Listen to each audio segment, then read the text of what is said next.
Well, good morning, everyone, and welcome to this session of the Keystone Energy Forum. I'm David Taylor, President and CEO of the Pennsylvania Manufacturers Association. On this morning's program, we're going to have a panel of distinguished guests to talk about Pennsylvania's natural gas opportunity and the way that the energy industry is partnering with the conservationists to improve Pennsylvania's environmental quality, even as we're helping our economy to grow. Just to begin, let me describe my organization and what we do. The Pennsylvania Manufacturers Association is the statewide not-for-profit organization headquartered in Harrisburg that represents the people who make things.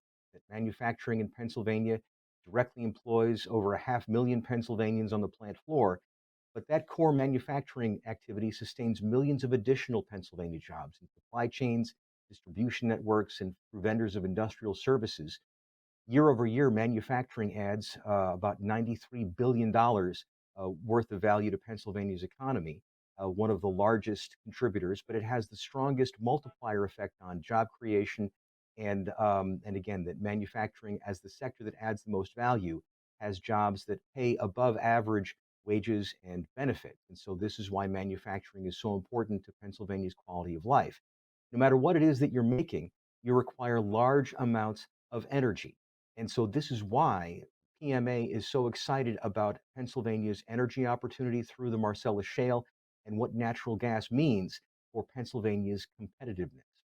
Um, it's an underappreciated quality of the natural gas opportunity that, in fact, because of increased use of clean burning natural gas, that Pennsylvania has reduced emissions and is improving, continuously improving our environmental quality, even as our economy is growing, and we want that dynamic to continue. Again, this is sort of the theme of today's program, and I'm pleased to welcome our guests to the show. And the first guest that I want to introduce is my good friend George Stark. George is the Director of External Affairs for the Cabot Oil and Gas Corporation. George is responsible for government affairs, advertising, media relations, corporate social responsibility, and communications. He oversees efforts building community relationships, furthering workforce development, and the natural gas utilization within the industry. George is a distinguished graduate of Dickinson College in Carlisle, Pennsylvania, and is a graduate of the Leadership Pittsburgh program. I want to welcome to the forum my friend George Stark. David, thank you so much.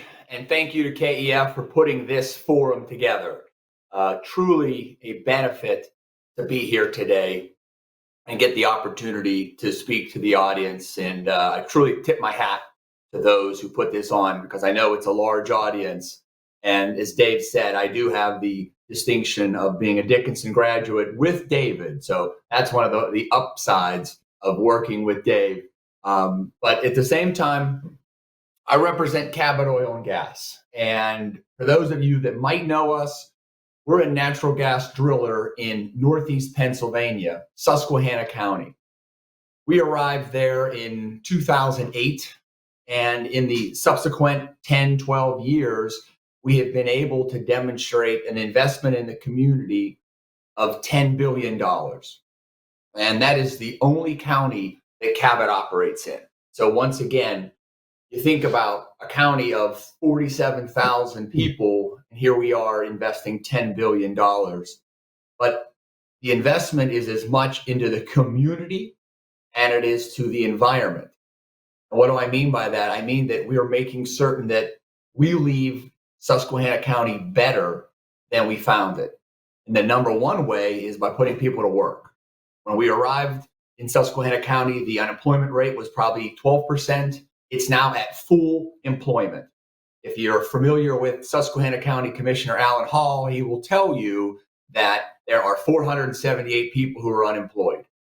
He knows them. He understands what the industry has done to progress Susquehanna County forward. So we're proud to be a part of that, and that growth in a very rural area. We take that area seriously, and we make certain we're investing in all of Pennsylvania. Today, the idea is twofold. It's what are we doing from the environment standpoint and what are we doing from a economy? And I want to start with two things that have happened recently that came from Harrisburg. We're blessed to have a wonderful relationship with our legislators. And in doing so, Representative Donna Oberlander saw the opportunity to take legislation that would lessen our footprint in our operating areas. She partnered with State Senator Gene Yaw and said, we should have legislation that allows for companies like Cabot and the rest of the industry to drill longer laterals. Longer laterals, it's a term that I'm familiar with, but really for your purposes, think about this. We're able to be at one location drilling a much longer distance. And in doing so, we lessen our footprint on the Earth's surface. There's less surface disruption. Normally, you have pipelines already to pads. So again, if you've got a pipeline there, you don't need to build more pipeline. And one of the things that Cabot does is we use natural gas to actually fuel our equipment. So if that pipeline's there, we're able to use the natural gas that we drill and produce to run our equipment. What does that end up meaning? That means less trucks on the road. That means we're burning clean natural gas versus diesel.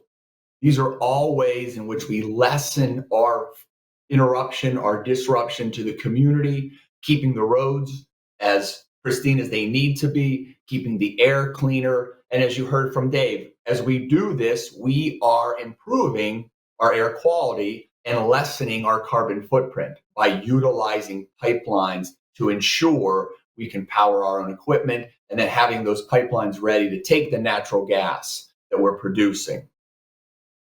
One of the things that you may not be familiar with is Cabot's Pennsylvania's largest producer of dry natural gas.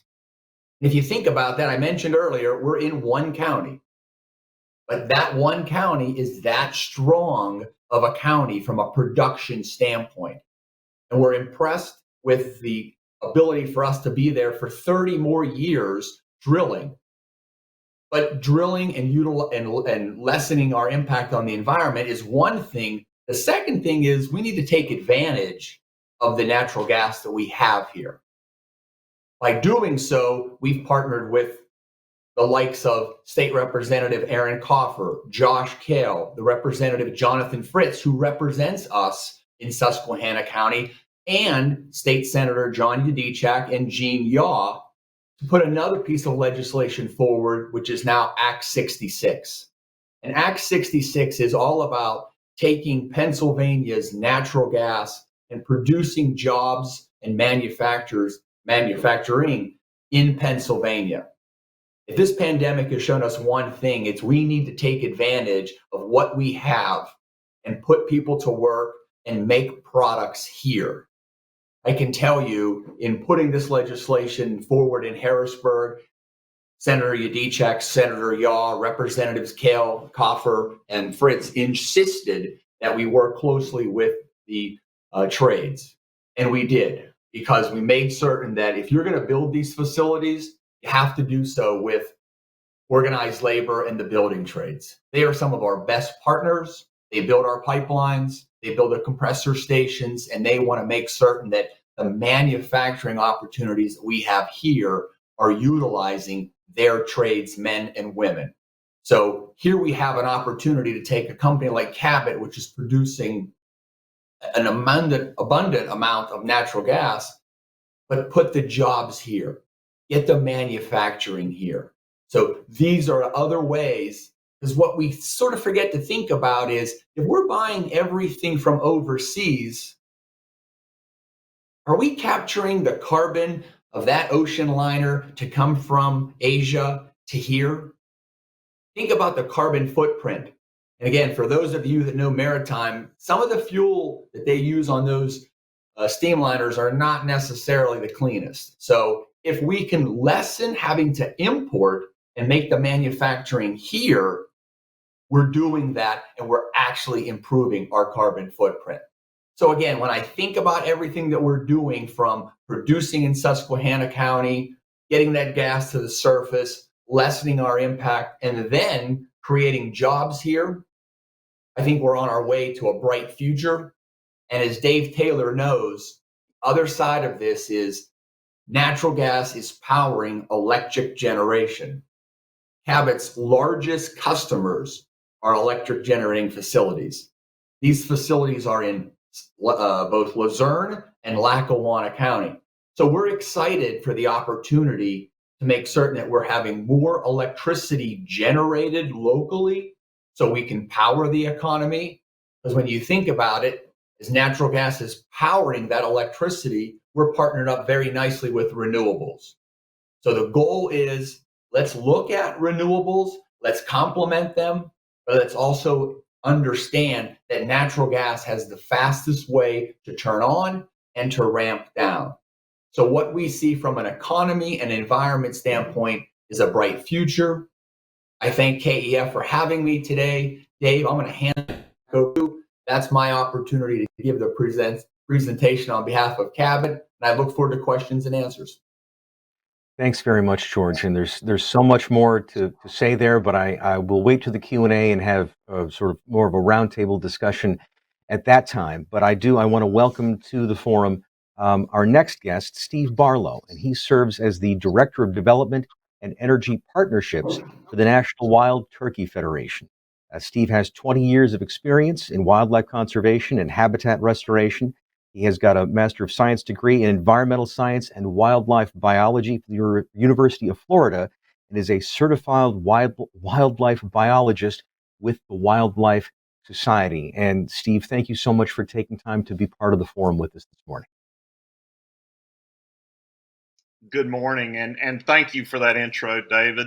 And thank you to KEF for putting this together and including the National Wild Turkey Federation, who I represent.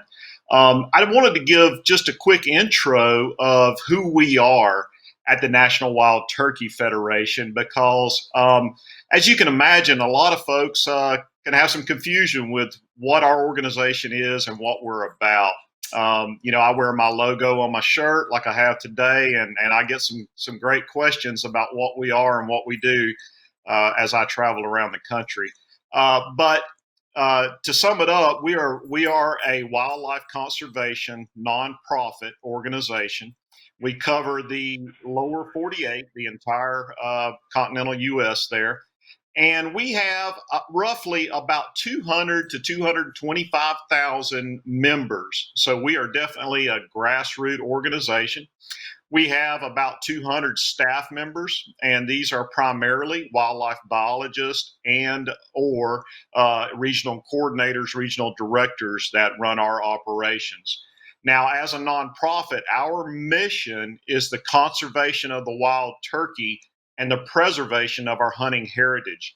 So somewhat of a two-part mission in our mission statement. Now, one thing I do want to say right off is please understand conservation of the wild turkey does not just include the wild turkey, but the work we do, which obviously directly benefits the wild turkey, also benefits a myriad of other wildlife species. So any given project we might be involved in could be under the banner of the Kirtland warbler or the monarch butterfly or the gopher tortoise. But these types of projects benefit, again, a wide variety of wildlife species. Now, our organization has a very, very good history. We were formed in 1973.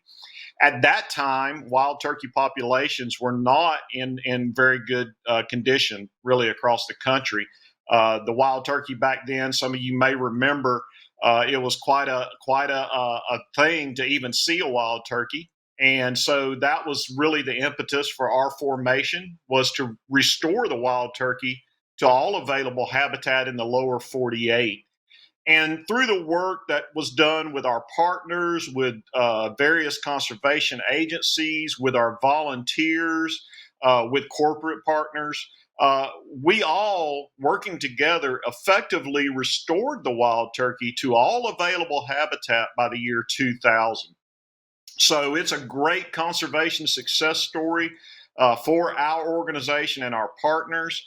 And we're very, very proud of that history and very grateful for those accomplishments. Now, as we, I guess, kind of entered the new millennia, our missions changed and the work we're doing to a degree. Again, we had effectively restored the wild turkey.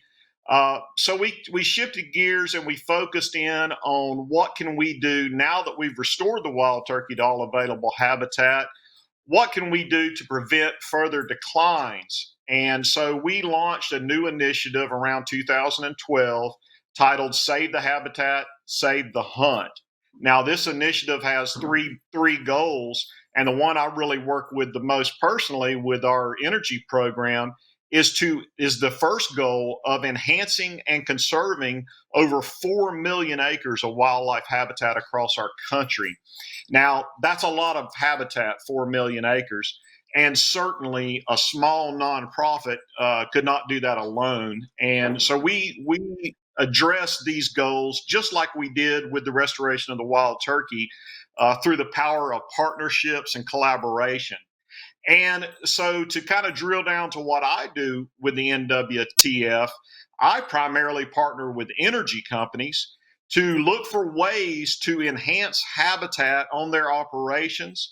And a lot of times that's on linear assets such as pipeline right of ways, electric transmission corridors, those types of linear assets where we can make, oftentimes very minor adjustments to vegetation management and management of that corridor to benefit the wild turkey. Now, one of the things about the wild turkey that many of you may not understand is they do have a specific wildlife habitat requirement, and that's for early successional habitat.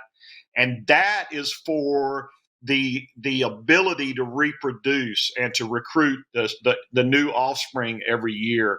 And it's a critical piece of habitat. It's kind of a linchpin, if you will, for turkey populations to be healthy.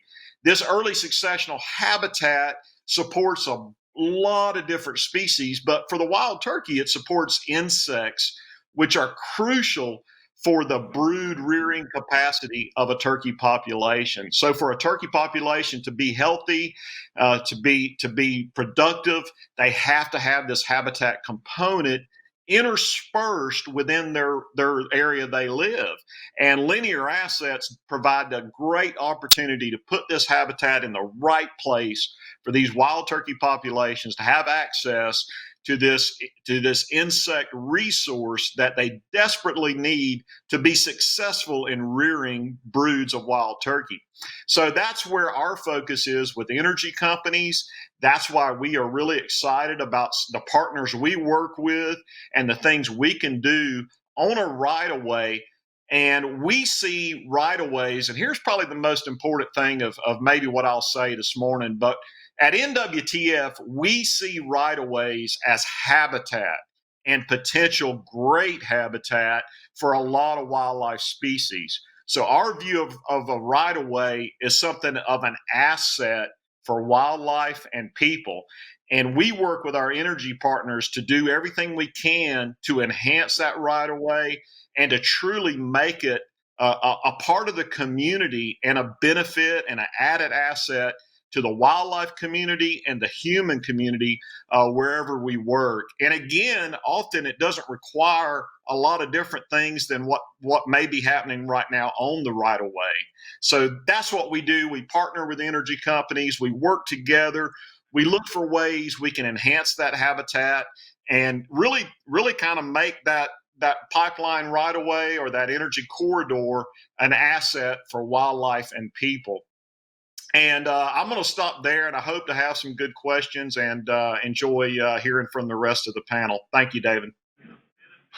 Well, thank you, Steve. That's fascinating stuff. And, especially since in Pennsylvania, the Marcellus Play is in some of the most rural parts of the Commonwealth. I want to learn more about how Pennsylvania's energy producers are partnering with you to help to create that habitat for our wildlife. But thank you very much for your time this morning. We'll be back to you. And I want to move now to our third speaker this morning. Robert Wilds from the International Union of Operating Engineers, Local 66. And that Bob is Director of Pipeline. He's been appointed to that position as of September of 2016. A member of Local 66, that he graduated the apprenticeship program in 1990. In 1999, he became an instructor in the National Pipeline Training Fund program. And Bob, we're very grateful to have you here with us to share your insights.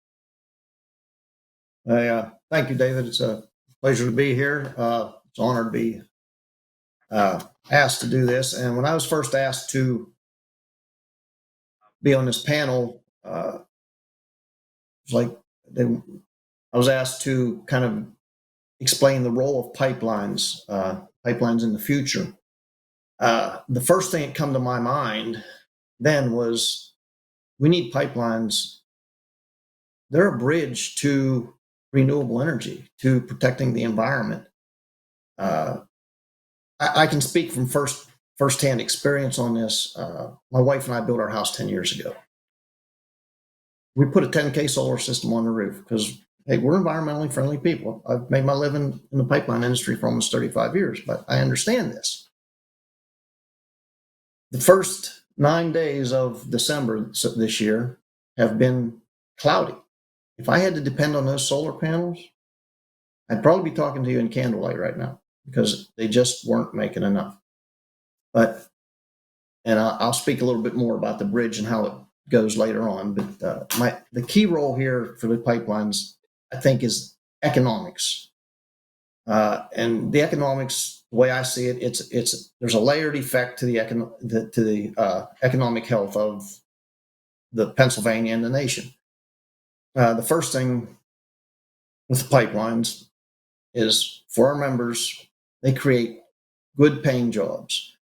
I'm talking jobs that provide a good living wage, health care, not only for the member, but also for their families as well, and a pension, a retirement plan, so they can go off into their golden years and live a comfortable life. Part of what we do with our organization, our agreement with the contractors that do the work, 50% of the hire must be local hire. So that means 50% of the workers are local workers from the community. I know I hear people saying, well, they're all out-of-staters, but if they use our contractors that use the operating engineers and the other crafts, 50% local, 50% of hire are local. So, and these local people are people that are in the community. They're building houses, they're buying cars, pickups, paying local and state and taxes, putting their children through school. They're part of the community. So that is a big thing as far as the economics of the local, of the local area and the revitalization of the economics. I've heard people say, well, these are temporary jobs. Yeah, they are temporary jobs. I've never seen a construction project that's never ended. If it don't end, there's a problem. I've made a 30-year career of temporary jobs. That's just how it is at 30 plus years. I've been doing it. Some of the other effects of another layer to the pipelines and the economic effects is the local vendors. When these projects are being constructed, and even after they're constructed, while they're constructed, the workers are in there. A large pipeline spread will have 500 to 700 workers on it. A large pipeline spread. These people all need places to live, house, they eat. The restaurants, the hotels, campgrounds. Also, to go along with that are equipment dealers that supply the contractor with equipment. Do maintenance,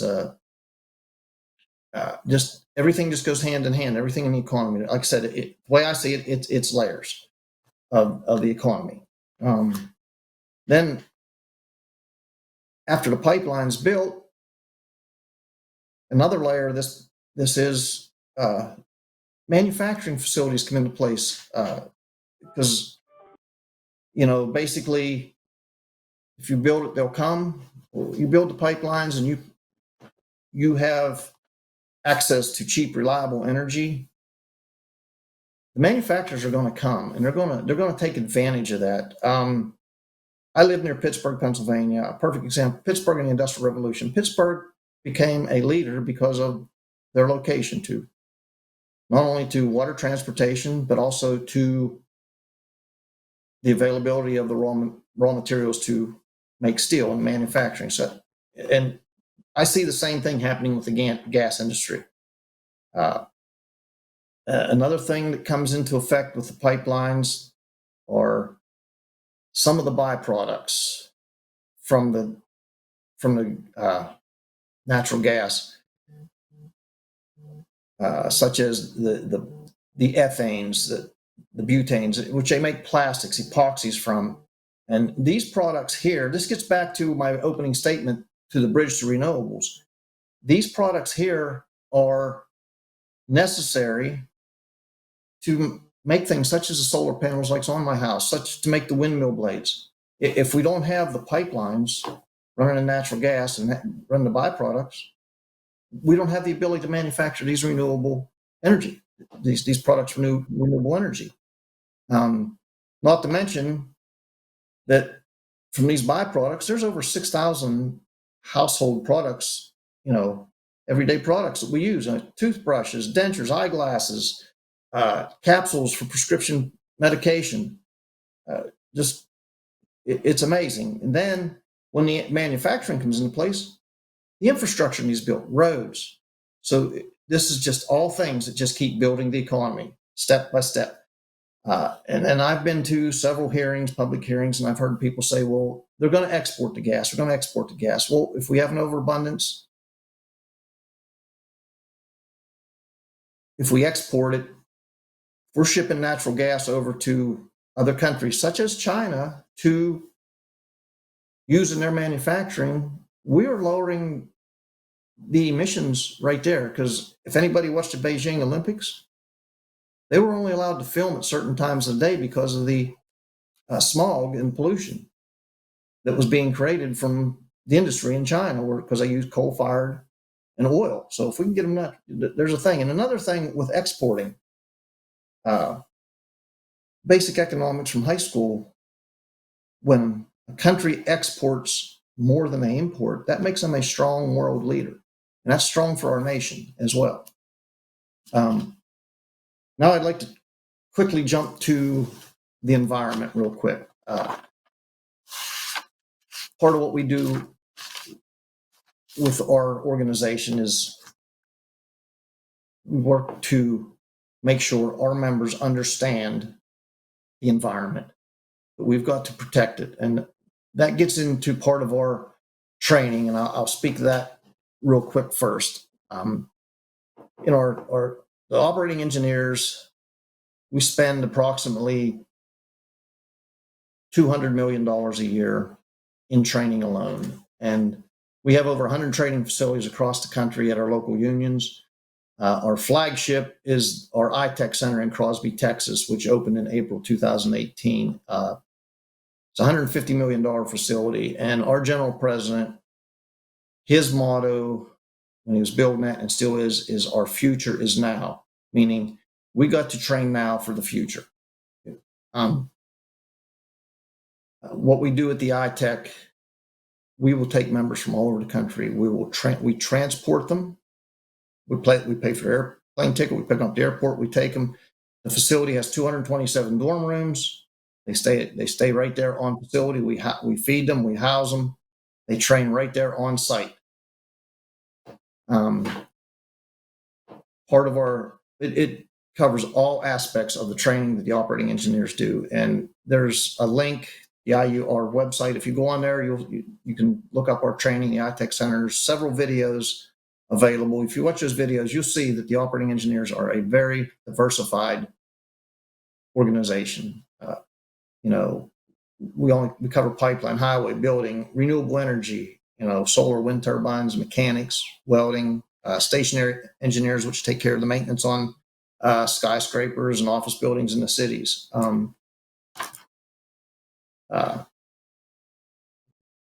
All of our training emphasizes safety first and foremost, everything. And we do a lot of training, but I will speak briefly about the pipeline training because that's what I know, because that's what I'm involved in.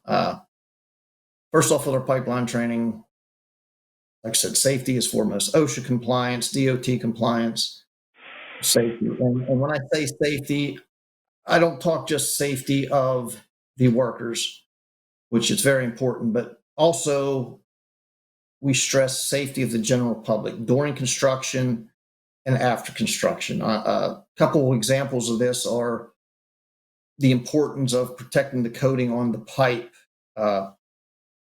This is the integrity and the life of the pipeline. This helps protect the pipe from corrosion. Another brief example is the bending. Bending to the gas company specs. The formula is needed because when you bend a piece of metal, you can only bend it so much, or you compromise the integrity of the pipe. And this is part of what there's formulas that are involved, and this is all instructed. Our members are instructed on all of this, and it's first and foremost. And some of the trainings that we do offer in the pipeline training, we offer the excavator for pipeline, an angle bulldozer, side boom maintenance, rehab, the bending classes I mentioned, horizontal directional drilling classes, a deckhand and vacuum works, which plays into handling the pipe and protecting the coating. We have 158 classes scheduled this year. Enrollment is down because we have cut our classes down because of the COVID. It's put us all in a tough situation. I think everybody understands that. And then we also key on environmental. Things like separating the material, separating the topsoil from the subsoil, protecting the stream crossings, the wetlands, making sure we don't intermix material from the wetlands with the uplands, and, protecting the wildlife, taking steps to protect the wildlife. I worked on projects, and the pipeline industry has been further ahead on this than I think probably any other industry in the construction as far as being environmentally friendly. Back in the early 2000s, I worked in the Mojave Desert. We took extra steps. We protected the desert tortoise. We had to take steps to protect it. Worked up in north central Pennsylvania, protecting the rattlesnakes. They're endangered species. Everybody says rattlesnake, but they're part of our ecosystem, and they're a very vital part. And that's part of what we try to instruct all our members on, is everything goes hand in hand. And I guess basically, to sum it up, easy way to put it is, next time you wash your hands, just try washing one hand. It don't work. It takes one hand to wash the other. So, and that's part of what this is with the ecosystem, with the safety, everything. Everything goes hand in hand, and the economics, like I said, layered. Everything's hand in hand. It all goes together. With that, I will look forward to questions, and I appreciate the comments from other colleagues here on this. David, I'll turn it back over to you.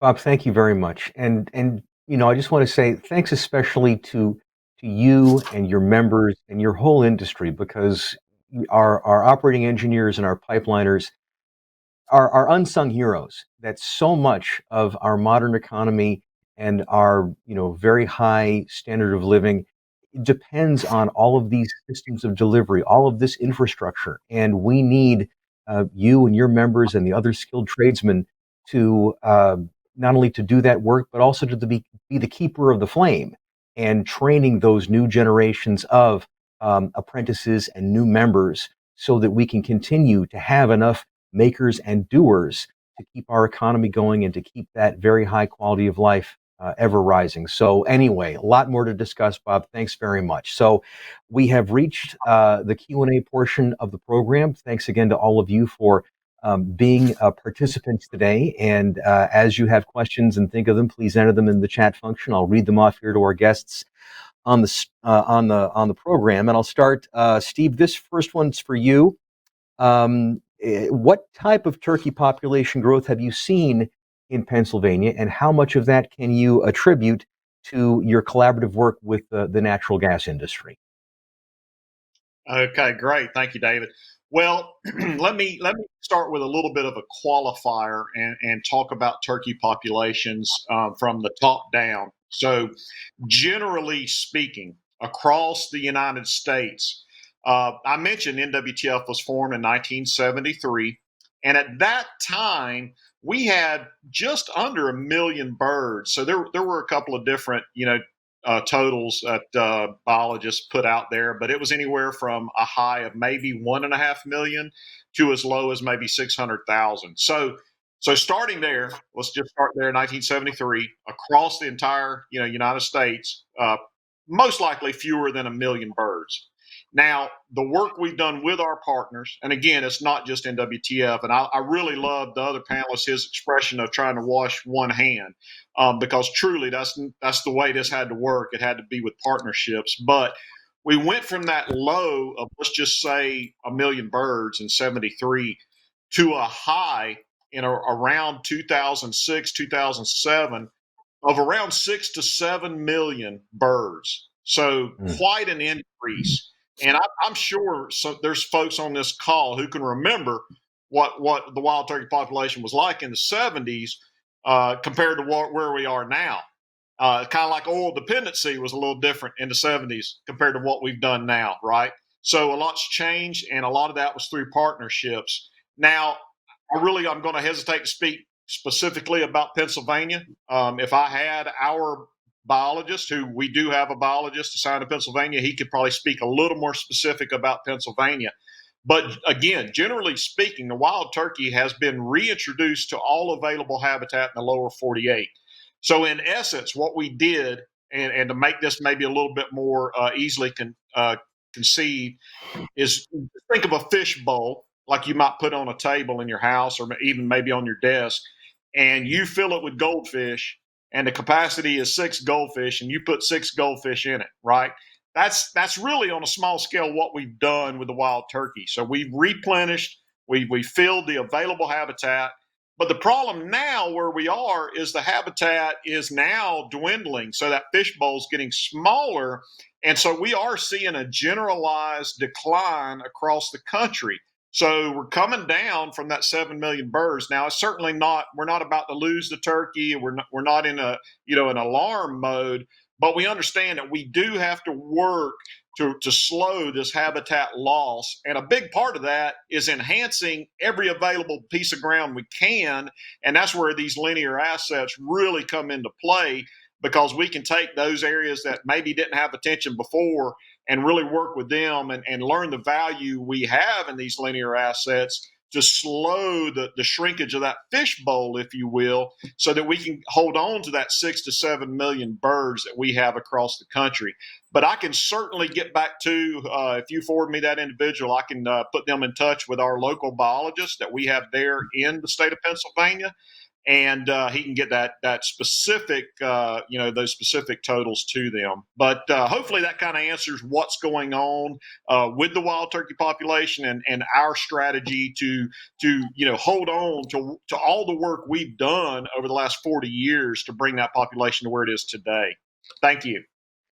Well, thank you, Steve. And that's an excellent report. And just anecdotally, where I live in Dauphin County, Pennsylvania, that my backyard abuts a right of way for a petroleum pipeline, and then that extends into the farmer's field next door. And actually, for the dozen years that I've lived at our home, that wild turkey are a regular sight in that right of way and in that area. So again, these are all things that work together, and obviously, yeah, we need to make the most of all available habitat to protect and nurture and sustain that population. So I'm going to throw one here at George Stark.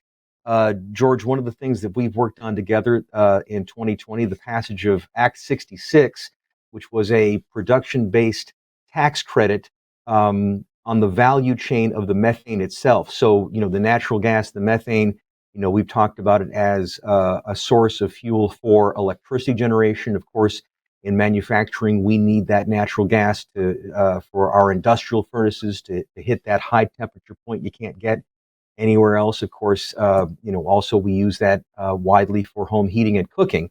But with this value chain from manufacturing using the natural gas itself as the feedstock, how is this going to help to attract in-basin downstream development in Pennsylvania? David, make no doubt that the legislation put forward by Representatives Coffer and Fritz, in addition to Senators Yaw and Yadichak, have gotten the attention of those in the downstream and in the manufacturing business. You know about Pennsylvania's overall business climate. This piece of legislation signed by the governor has said to the outsiders of Pennsylvania, we're ready for development and we will help you get your location built here in Pennsylvania. We want you to stay here in Pennsylvania because the opportunity in Act 66 isn't about, hey, I'll build you a road to your facility. No, it's about once your facility is built, you will then receive an opportunity to get a tax credit on the back end. The state will get 80%, the manufacturer gets to keep 20%, but the facility must be built. And this is unique to the Commonwealth. We know what we're up against in Ohio, in West Virginia. This type of legislation has made our phone ring at Cabot because folks are now saying, let me get this right. You are the Keystone State. You are centrally located. We need to make certain that we take advantage of your infrastructure, roads, rail, waterways, and all the natural gas. And let's remember, we have the workforce here. And again, Bob talks about it. I mean, we've got the overall opportunity to put people to work in the trades and throughout business. And that's what Act 66 has really demonstrated to those who are happening to be possibly looking to locate a facility in the Gulf of Mexico, where you have to move the natural gas there. We have it here.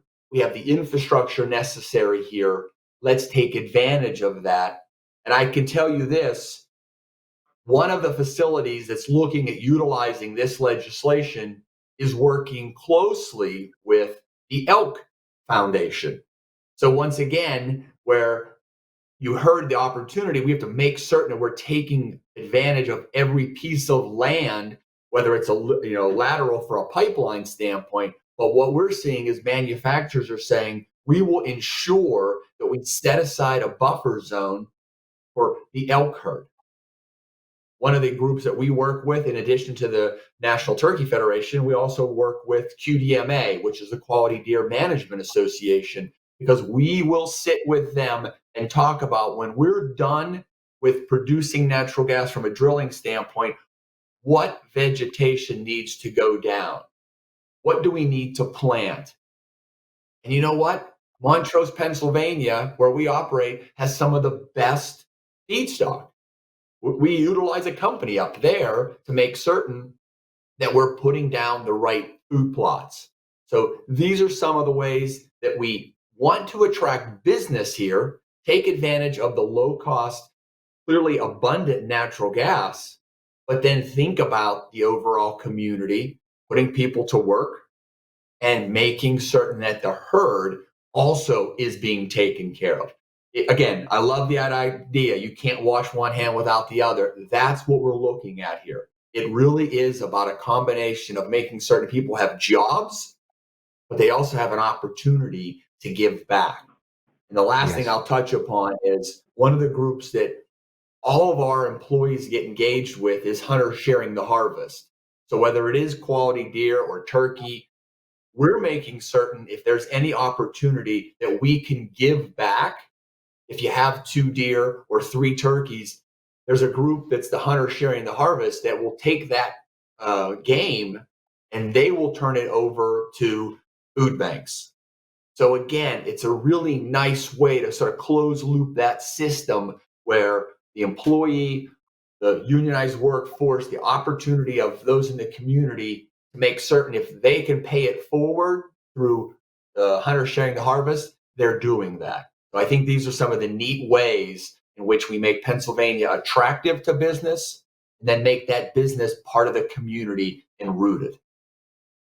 Yeah, absolutely, George. It's a beautiful thing, and there's another sort of hidden dimension to the opportunity from using the methane, the natural gas, as the feedstock. The projects that are coming online as a result of Act 66, that we have one that's going to take the methane and turn it into methanol, which is a fuel that is a replacement for diesel, not just in trucks, but also in surface ships. And that the methanol based on natural gas is a cleaner burning fuel than diesel. So that will be an environmental emissions improvement with the production of this new fuel that will displace diesel to the extent that it's deployed, that will be cleaner burning and will reduce emissions. Also, the Act 66 credit is being used to use the methane to develop fertilizers, and that this is very important for American food security and Pennsylvania agriculture. And in fact, that these are important agricultural inputs that we largely import today, including from China. And so, as you noted before, George, that the more that we're producing these important inputs locally and they don't have to be shipped, that's another emissions reduction from locally based production. So there are many positive environmental impacts from mobilizing Pennsylvania's massive stocks, trillions of cubic feet of natural gas, using it to power our economy and to make the things that we use every day. Another question. Let's talk about. It seems that the natural gas development actually helps our current environment. How does it impact air, climate, and emissions? George, you want to start off with that? Certainly, Dave. I mean, number one, think about it from the standpoint of how does natural gas help lower emissions? I mean, when we're using the natural gas ourselves in our drilling operations, we're displacing diesel, which is what you mentioned earlier. That displacement right away is cleaning the air. Again, as we do that from our standpoint of simply the drilling and the production standpoint, that means less trucks have to drive the diesel to the location. So again, there's less tailpipe emissions.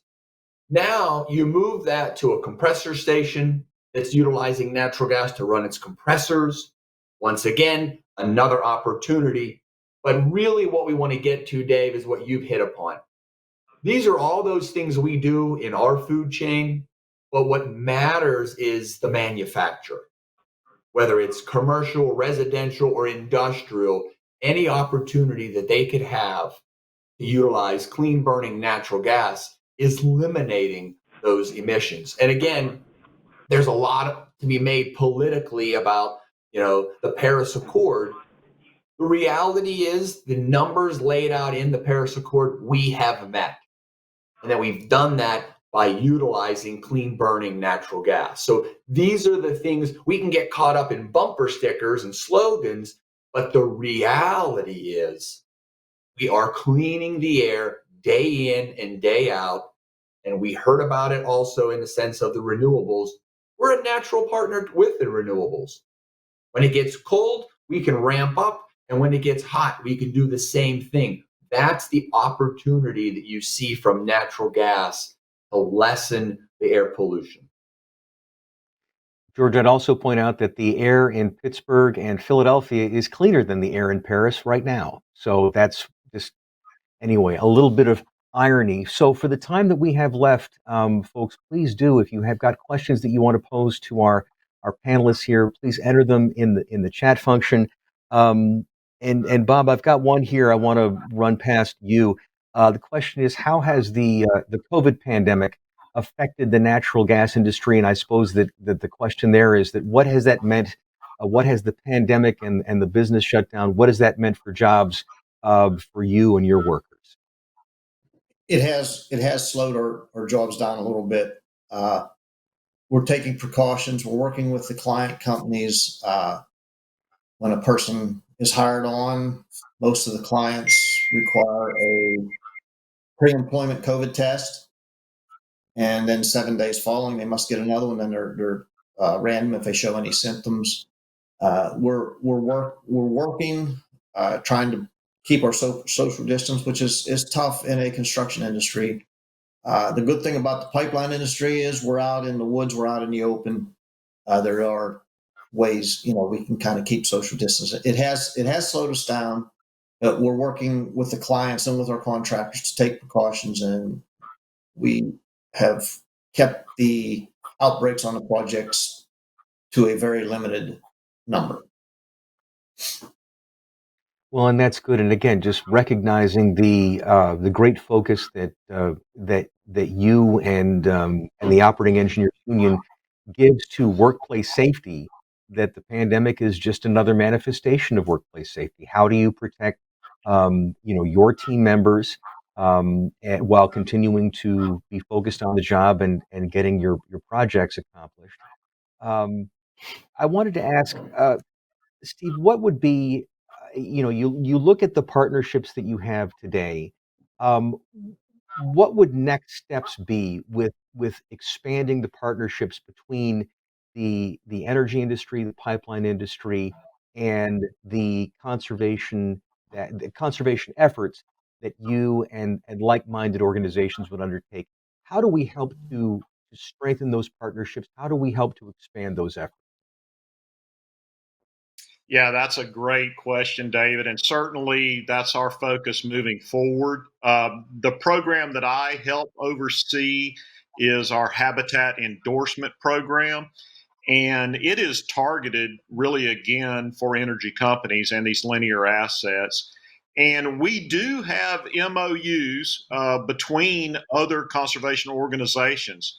So we are also actively work with the Wildlife Habitat Council, the Right of Way Habitat Working Group, uh, and also, of course, the other organizations. Some of the panelists have mentioned, including Ducks Unlimited, uh, uh, Quail Forever, those types of groups. So we do collaborate to an extent, and we certainly want to continue to grow that. And I would just ask that any of your members be proactive in reaching out to these organizations, all of us, because we do work well together. We're certainly not in a competition, from a point of a nonprofit, and oftentimes our missions have great overlap. So do not hesitate to reach out to us. One more point I would love to make to whoever may be listening today is to understand we are not a police organization, right? We're not trying to enforce anything on a right of way.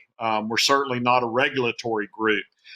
We are purely collaborative. So we collaborate with our partners. One of our biggest partners there in Pennsylvania is Shell Oil. So we won't come in and try to tell them to do something against their operating procedures or current policies. What we do is collaborate with them to work within the guidelines of their organization, and of course, obviously FERC and PHMSA, all those other regulatory agencies, to find a way to enhance the habitat. So often that can be just maybe changing the timing of some treatments. It could be changing some approaches.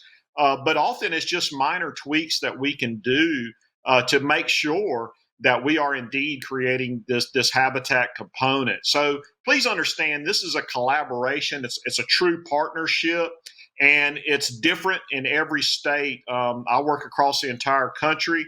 We have biologists in every state. So what we might do with Shell Oil in Pennsylvania is totally different than what we might be doing with Black Hills Energy out in South Dakota. So we do take a local approach. We don't look at every one of these partnerships as the same. It certainly would be a lot easier if we could, but we do address each one of them and collaborate together. And it's a dynamic partnership. We evolve as we go, but we keep at the forefront that goal of really creating quality wildlife habitat on those assets. Outstanding. Well, as we are coming up to the top of the hour, we're near the end of the time that we have. But I did have one last question that I wanted to pose to George Stark. One of the I think unsung stories in terms of how the natural gas industry helps to improve Pennsylvania's environment. That in addition to all of the value added and the jobs that come from production and all the downstream. Um, the natural gas industry is also paying royalty payments and lease payments to landowners, and that this, in many instances, has enabled a lot of farmers to stay in production rather than sell out. Can you talk about what Cabot has done, the natural gas industry as a whole has done with lease payments, royalty payments, and what that's meant for landowners? Dave, absolutely. What I can share with you is, in addition to the $10 billion that our companies have invested in jobs and equipment, we've also paid back to our landowners in Susquehanna County $2 billion. When you think about that, I mentioned earlier there's about 47,000 people living in Susquehanna County, and $2 billion has been paid back over that time. We see that through that transition of those dollars helping the local churches, the 4-H. We're seeing it transition to kids going to college, kids getting the opportunity for better educations. But the thing you said is, we also know our landowners are investing that money back into their farms. And you're really seeing larger as a result. And you're also seeing farms have a more diverse livestock on their farm itself, because it gives everyone the necessary resources to buy better equipment, to have a different type of feed, and therefore support a more diverse livestock. So we love the opportunity of what we're able to do in the community. We're seeing the overall county itself has taken the dollars in and is lowering its taxes to the residents.